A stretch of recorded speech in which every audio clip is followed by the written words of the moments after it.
ക്രൂരമായ പീഡനങ്ങളും ഏകാന്തതയും നിറഞ്ഞ വിയറ്റ്നാമിലെ ഹാനോയ് ഹിൽട്ടൺ തടവറയിൽ നടന്നത് മനുഷ്യത്വത്തിൻ്റെയും വിശ്വാസദാർഢ്യത്തിൻ്റെയും ഹൃദയസ്പർശിയായ ഒരു കഥയാണ്.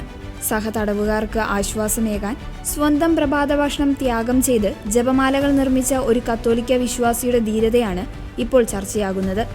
ആൻഡ്രൂ ബിഗിയോ എന്ന വ്യക്തി ഇൻസ്റ്റഗ്രാമിൽ പങ്കുവച്ച വീഡിയോയിലൂടെ ബിൽ എന്ന മുൻ യുദ്ധ തടവുകാരനാണ് ഈ വെളിപ്പെടുത്തൽ നടത്തുന്നത്. This is a rosary that was made out of bread, and one of the older guys was a Catholic, and that's what he did. He made rosaries.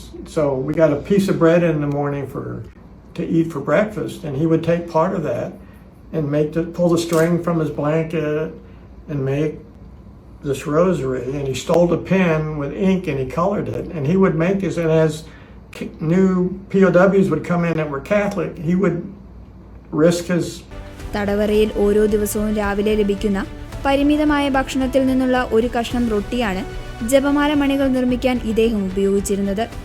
റൊട്ടി ഉരുട്ടി മണികളാക്കി മാറ്റിയ ശേഷം തടവറയിലെ കമ്പിളിപ്പുതപ്പിൽ നിന്ന് വേർതിരിച്ചെടുത്ത നൂലുകൾ കോർത്താണ് ജപമാല തയ്യാറാക്കിയിരുന്നത്.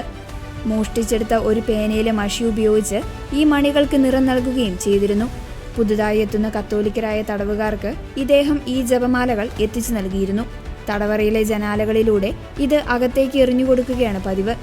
പിടിക്കപ്പെട്ടാൽ കടുത്ത ശിക്ഷ ലഭിക്കുമെന്ന് ഉറപ്പായിരുന്നിട്ടും അദ്ദേഹം ഈ ദൗത്യം തുടർന്നു.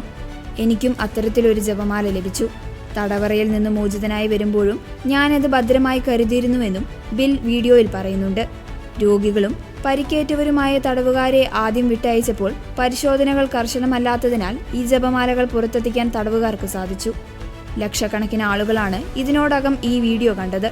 രണ്ടാം ലോക മഹായുദ്ധകാലത്ത് ക്യാമ്പുകളിൽ കഴിഞ്ഞിരുന്ന തന്റെ മുത്തശ്ശിയും സമാനമായ രീതിയിൽ റൊട്ടി കൊണ്ട് ജപമാലകൾ നിർമ്മിച്ചിരുന്നതായി വീഡിയോയുടെ കമന്റ് സെക്ഷനിൽ ഒരു യുവതി കമന്റ് ചെയ്തു. വിശ്വാസവും സാഹോദര്യവും ഏതൊരു തടവറയ്ക്കുള്ളിലും ശക്തമാണെന്ന് തെളിയിക്കുന്നതാണ് ഈ റൊട്ടി ജപമാലകളുടെ ചരിത്രം.